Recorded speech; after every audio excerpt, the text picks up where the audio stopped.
Sean todos bienvenidos al podcast de David Parra, espacio creado para compartir información de actualidad en temas de interés relacionado a la fonoaudiología, motricidad orofacial y disfagia.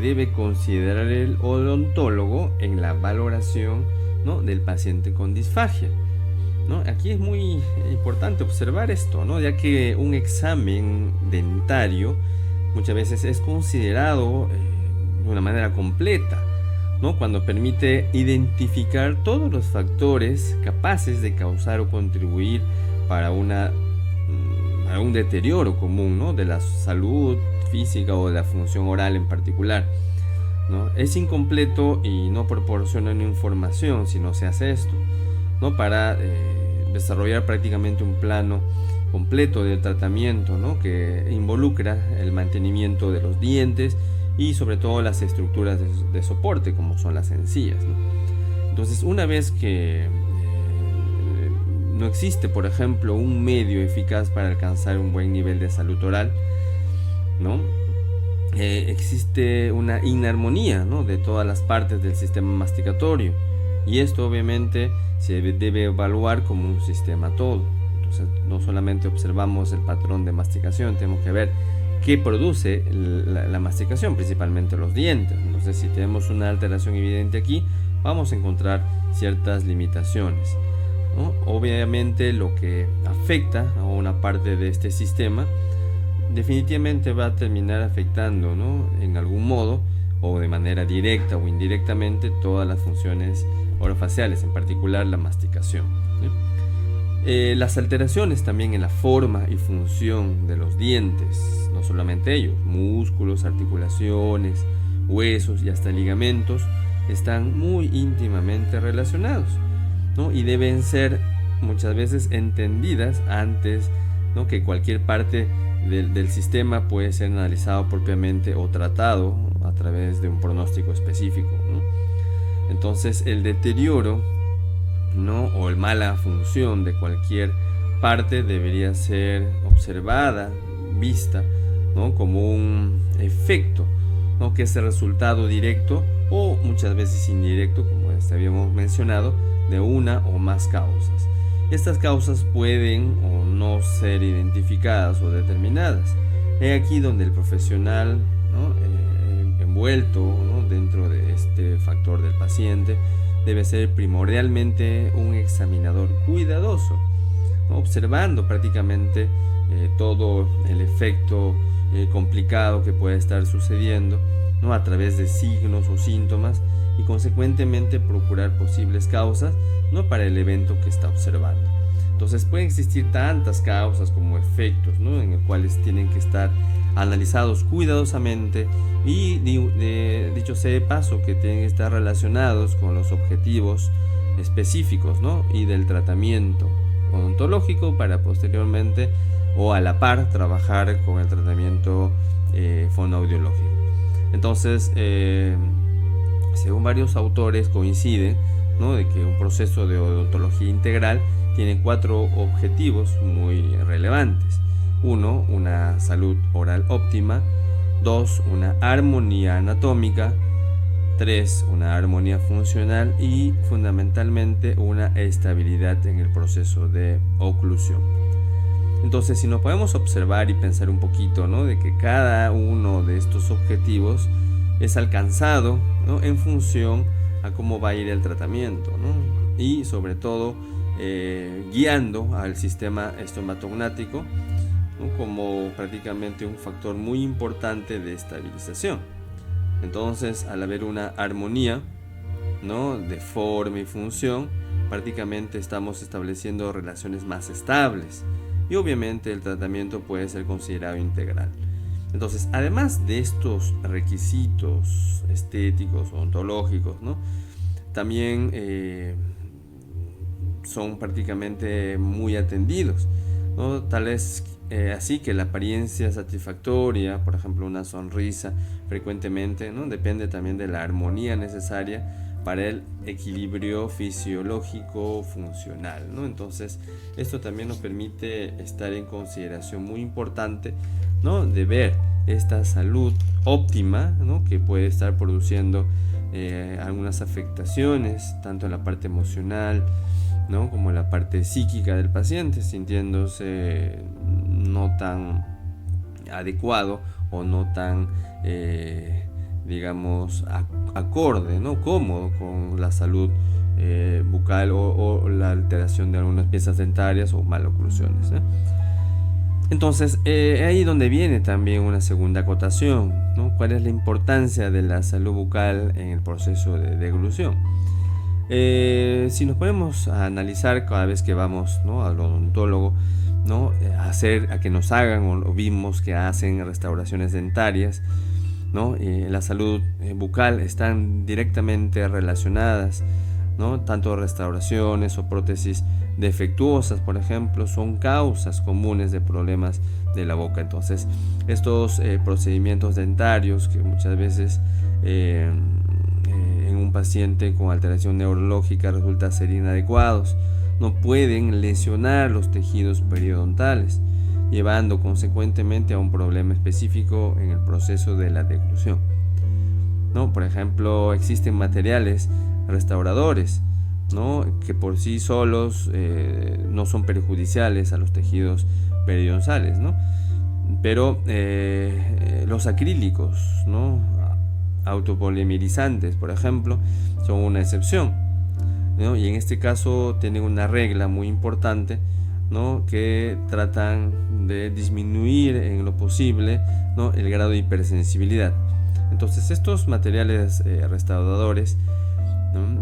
Difieren en relación directa al tener prácticamente una característica muy importante para la alineación de los dientes, y esto puede ser satisfactoriamente higienizados, no son de difícil higiene y tienen un nivel adecuado de instalación en la cavidad oral. Entonces aquí tenemos ciertas características muy importantes, ¿no?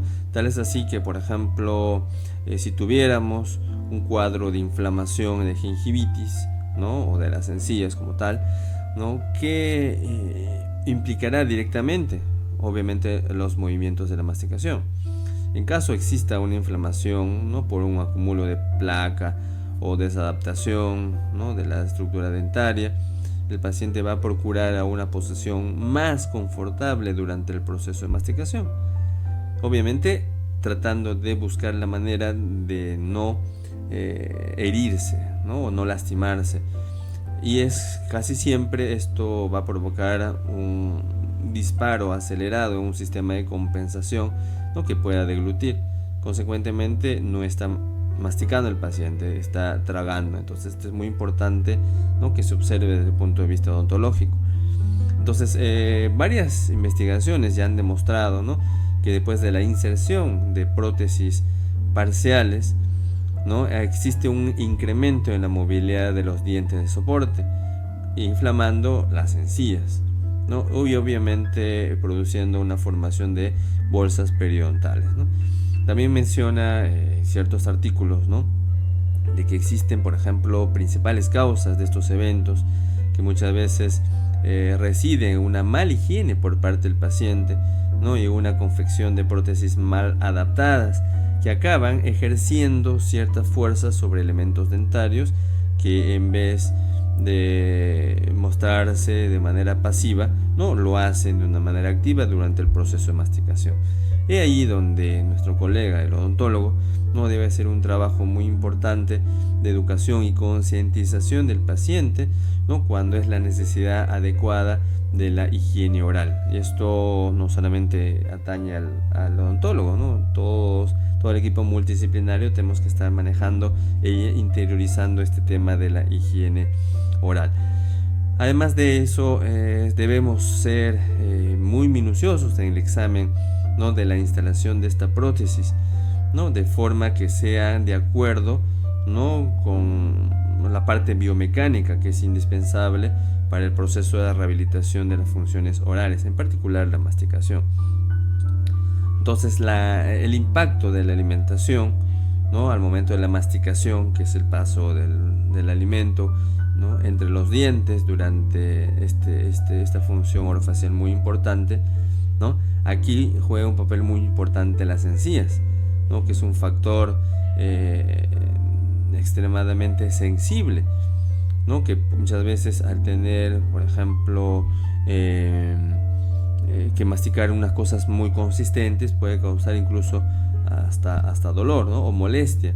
Entonces, haciendo que esta persona procure buscar la comodidad para masticar, desviando obviamente la masticación para el lado que pueda hacerlo de mejor manera, y existe ya un desequilibrio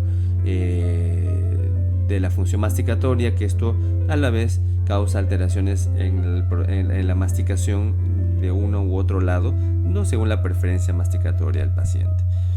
Entonces es muy común, como por ejemplo hay pérdida de piezas dentarias, ¿no?, en el cual existen espacios. Entonces estos espacios, incluso unas prótesis mal adaptadas, participan activamente de este proceso, involucrando, ¿no?, un mal funcionamiento de ese lado en el proceso masticatorio.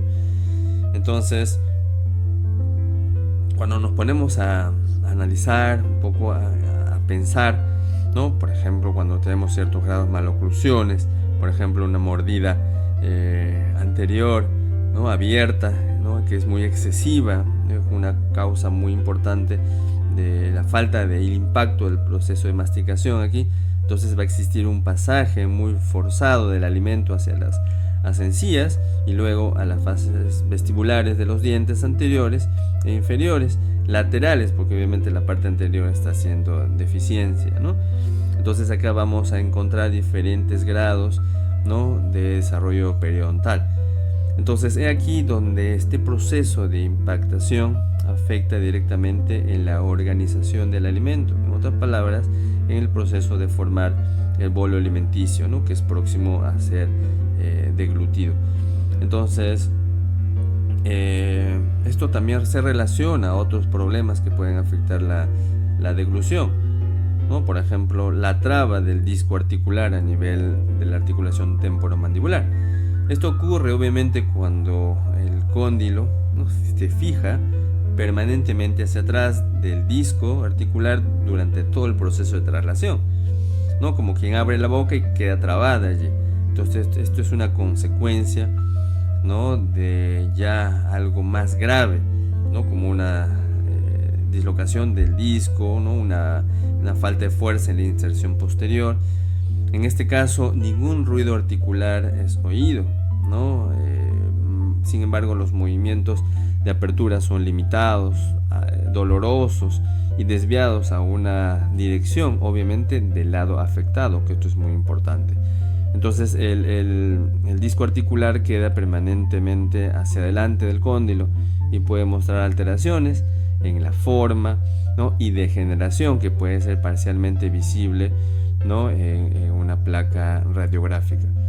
Entonces esto es muy importante, ¿no?, en el proceso masticatorio, que también pueden hacer un diagnóstico los colegas odontólogos, ¿no?, al trabarse el disco articular, decíamos, ¿no?, que puede ocurrir ocasionalmente y puede ser superado prácticamente por el propio paciente, ¿no?, por medio de movimientos que pueda facilitar el movimiento mandibular. Obviamente ya no va a lograr abrir completamente la boca, ¿no? Va a tener temor de colocarse el alimento de un bocado un poco mayor, ¿no? Tal vez ya no va a tomar con cuchara sus alimentos, son, ¿no?, pequeñas dosis dentro del proceso de alimentación, disminuye su apetito, etcétera, ¿no? Son causas específicas que pueden traer acotación, esto disminuyendo también la calidad de vida. Entonces, por ejemplo, si existe una traba aguda, ¿no?, y bastante enfática en el disco articular, es siempre asociado, ¿no?, prácticamente a una manipulación específicamente del paciente para posicionar en una posición adecuada, y esto muchas veces puede causar dolor. Pero cuando existe una traba ya crónica de la mandíbula, ¿no? Es un pronóstico ya menos favorable, ¿no? Debido a que ya posiblemente esté degenerándose, ¿no? El disco, o ya se haya degenerado. Entonces se puede concluir, ¿no? De que estas dificultades en el dislocamiento del cóndilo dentro de la fosa mandibular puede también acarrear alteraciones no solamente de la masticación, sino también del proceso de deglución, ¿no? Y algo muy importante también, ¿no?, mencionar son los hábitos orales, ¿no?, y el proceso de deglución. Si bien es cierto, estos hábitos orales se producen principalmente en la infancia, ¿no?, y esto puede ser considerado muchas veces normales, ¿no? Aquellos bebés que chupan los dedos, ¿no?, y si no lo hacen están completamente inconformes, ¿no?, ya que este hábito de succión digital puede estar también asociado a problemas psicológicos o a carencias afectivas, ¿no? Entonces, los factores que desencadenan estos hábitos tienen muy importancia, ¿no? Demasiada importancia en el proceso terapéutico, ¿no?, en el cual va a ser empleado. Ya se han hecho estudios, ¿no?, que se han demostrado, por ejemplo, que la succión de los dedos y del pulgar en aproximadamente 20% de los niños examinados, ¿no?, si esto persiste, se va a producir una protrusión de los incisivos superiores, causando obviamente una mordida abierta anterior, y no solamente ello, causando una alteración evidente en el paladar duro, ¿no?, consecuentemente un aumento de volumen de la cavidad oral. Entonces es muy importante observar estos componentes y sabemos que tenemos que tratar de evitarlos, ¿no? Si bien es cierto, también es establecido, ¿no?, de que los hábitos deleterios o malos hábitos orales, ¿no?, como también se llama, ¿no?, de la lengua, por ejemplo, aumentan el traspase horizontal de sus movimientos, ¿no?, ya que estos dientes anteriores, en particular los superiores, ¿no?, pueden traccionarse hacia la parte de arriba y hacia adelante, resultando obviamente un proceso de mordida abierta anterior también, ¿no? Y también puede existir algunos factores, ¿no?, con respecto a la adaptación, ¿no?, de los labios y la lengua, y una buena, más que buena, digamos, una adaptación, ¿no?, del proceso de masticación, ya que este paciente, al no cerrar los labios, ¿no?, por esta disfunción a nivel oclusal de los dientes, no se va a producir un acortamiento de labios, consecuentemente no va a obstruir los labios al momento de hacer el bolo alimenticio, y esto va a causar, ¿no?, un escape de aire en parte anterior, lo que dificulta, ¿no?, de que el alimento tenga una buena propulsión hacia la parte posterior. Consecuentemente se vería una disminución, ¿no?, en la fuerza, en este caso intraoral, negativa, ¿no?, que produce el proceso de deglución. Si dan cuenta, ¿no?, es muy importante observar todos estos componentes, ¿no?, y esto, ¿no?, nos hace colocar una lista muy importante, ¿no?, para hacer unos checks específicos de cómo poder identificar estos patrones, ¿no?, tanto en la salud bucal como en los hábitos orales, que pueden causar alteraciones específicas dentro de estas características, ¿no? Entonces, este tema, ¿no?, muy importante del equipo multidisciplinario odontólogo y fonoaudiólogo, ¿no?, nos trae la conclusión, ¿no?, de que el cirujano dentista, odontólogo, el ortopedista funcional de los maxilares, o las personas encargadas, ¿no?, de la salud bucal de estos pacientes, ¿no?, vamos a encontrar, ¿no?, que existen alteraciones específicamente en la deglución por causas odontológicas, ¿no?, y esto debemos estar atentos, tanto el odontólogo como el fonoaudiólogo, ¿no?, a varios factores, ¿no?, estando siempre verificar, ¿no?, estando siempre alerta de cuál fue el factor de esta secuencia que ya de una u otra manera han estado produciéndose ya durante un buen tiempo, ¿no? ¿Para qué? Para que se dé cuenta específicamente qué es lo que podríamos estar realizando y cómo poder mejorar. Y para esto es muy importante hacer un buen diagnóstico. Uno de ellos es, por ejemplo, verificar la presencia de de enfermedades contagiosas, ¿no? O neurosistémicas, principalmente en la región oral, en el cual nos dicen, ¿no? Este paciente tiene esta característica y ya se tiene que buscar un proceso de abordamiento o abordaje mejor, ¿no? Con mucho cuidado y demás situaciones. Otro punto muy importante es verificar la presencia de heridas, ¿no? Que puedan interferir en el proceso de la deglución, ¿no? A veces se colocan braques, ¿no? O alineadores dentarios, ¿no? Que causan laceraciones tanto en las encías o en la parte de las mejillas, y viene el paciente a consulta y nos dice que no puede masticar, ¿no? Y observamos y notamos, ¿no? Que tiene ciertas heridas, ciertas limitaciones, ¿no? Para producir esta actividad. Es ahí donde tenemos que recomendar cómo poder hacer el proceso de masticación sin causar este daño evidente, ¿no? Otro punto es muy importante verificar el estado de las piezas dentarias o los dientes, cómo está la oclusión, si hay ausencias dentarias, si hay restauraciones mal adaptadas, ¿no?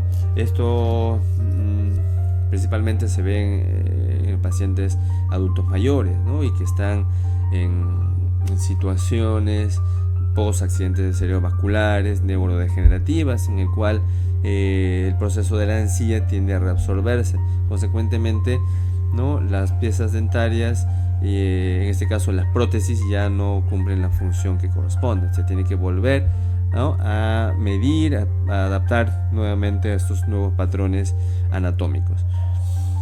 Es necesario también observar los movimientos de apertura y cierre de la mandíbula, así como la lateralidad, ¿no? Y aquí no solamente ver ello, hay que observar y escuchar si existen algún tipo de ruidos, clics, sonidos o crepitaciones a nivel de la articulación temporomandibular, no solamente a la apertura y cierre, sino también al proceso de masticación.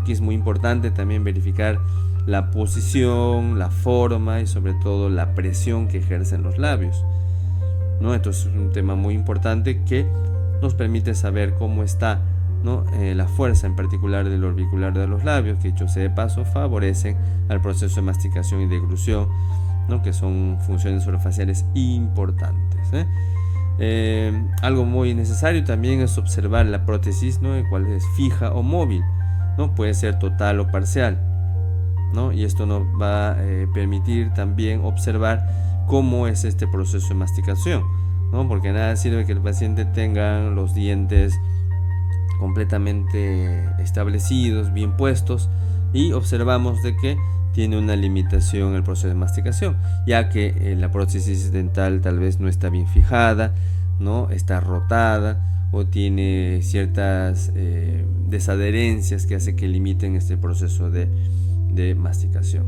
¿no? Entonces, algo muy importante también es observar, ¿no? Cómo está el hueso alveolar.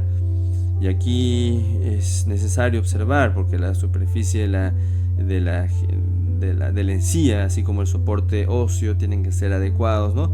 Para que se produzca un nivel significativo durante el proceso de masticación y deglución, ¿no? Entonces, ahí dejamos, ¿no? a los colegas odontólogos hacer su trabajo y poder observar todos estos desgastes, ¿no? De los dientes, de las carillas oclusales, ¿no? Para que nos puedan favorecer, digamos, dentro de un proceso de adaptación o de reeducación, el proceso de la masticación, ¿no? Sin dejar de lado también de que existen fuerzas parafuncionales que esto pueden ser ejercidas principalmente en un periodo nocturno, que esto se asocia al bruxismo, ¿no? Que pueden ser muchas veces fuerzas mayores a las funcionales, ¿no? Ya que prácticamente puede reducir esta fuerza a una duración, ¿no? De los contactos dentales durante las actividades parafuncionales, y esto hace que pierda el esmalte, ¿no? Los dientes terminen desgastados, ¿no? Y consecuentemente van a traer consecuencias muy importantes, no solamente estructurales a nivel de dientes, de cavidad oral, sino también afectando el sistema masticatorio, ¿no? Limitando una actividad funcional muy importante, ¿sí? Muy bien, perfecto. Entonces, con esto hacemos énfasis, ¿no? En este tema muy importante que hemos desarrollado el día de hoy. ¿sí?